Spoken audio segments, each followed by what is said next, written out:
And welcome back to 3 News at 4, just about 4:30. And in about 4.5 hours, President Joe Biden will address the nation. Tonight will mark his third State of the Union address, and the stakes could not be higher. Yeah, experts say he's got to deliver a strong message to a discontented electorate, as well as battle the concerns over his age. NBC's Alice Barr joins us from Capitol Hill, where it is an active place, we're told. Hi, Alice. Well, Matt, that is for sure. There's all the final preparations underway because the White House knows this is a really critical moment for President Biden to try to sell his accomplishments to the American people just as the election is heating up. Former President Trump is planning a live play-by-play response to tonight's speech. In tonight's State of the Union, President Biden has the rare chance to speak directly to millions of Americans as both commander-in-chief and candidate, one of the groups he needs to reach most, young voters. Hey guys, I just went on NBC to save our democracy. Look what I said.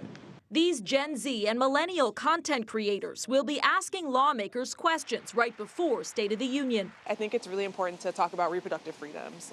After Roe versus Wade was overturned, a lot of people were left with no protections. They use their enormous social media followings to encourage young people to get involved in their democracy. Once we do, then we're unstoppable. You know, I think we're the most vocal generation. We have the power, we're just not utilizing it.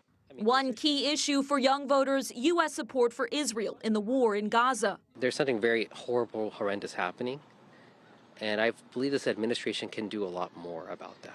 President Biden set to announce tonight that the U.S. military will lead emergency efforts to construct a port on Gaza's coast to get more humanitarian aid to Palestinian civilians. He'll also address negotiations to free Hamas-held hostages and support for Ukraine, while focusing heavily on the economy, reproductive rights, and protecting democracy. In a new video, President Biden's 2024 rival, former President Trump, attacking the president and his policies, especially on immigration.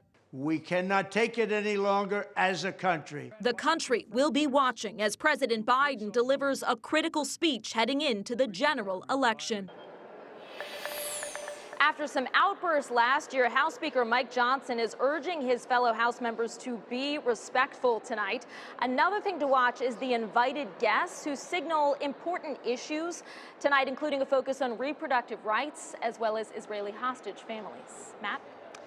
Yeah, Alice, should voters expect any surprises tonight? So I think one thing to watch is potential for heckling in the audience, and what's unusual is it could potentially come from both sides.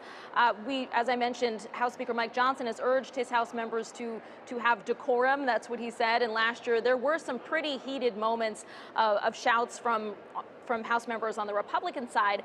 But we have seen in a lot of the recent appearances by President Biden, he's gotten a lot of heckling from people on the support for Israel in the war in Gaza. And I think it's possible that you could hear something from some Democratic members of Congress tonight voicing frustrations and concerns about that issue. Okay, Alice Barr live in Washington for us ahead of that State of the Union address. Thank you.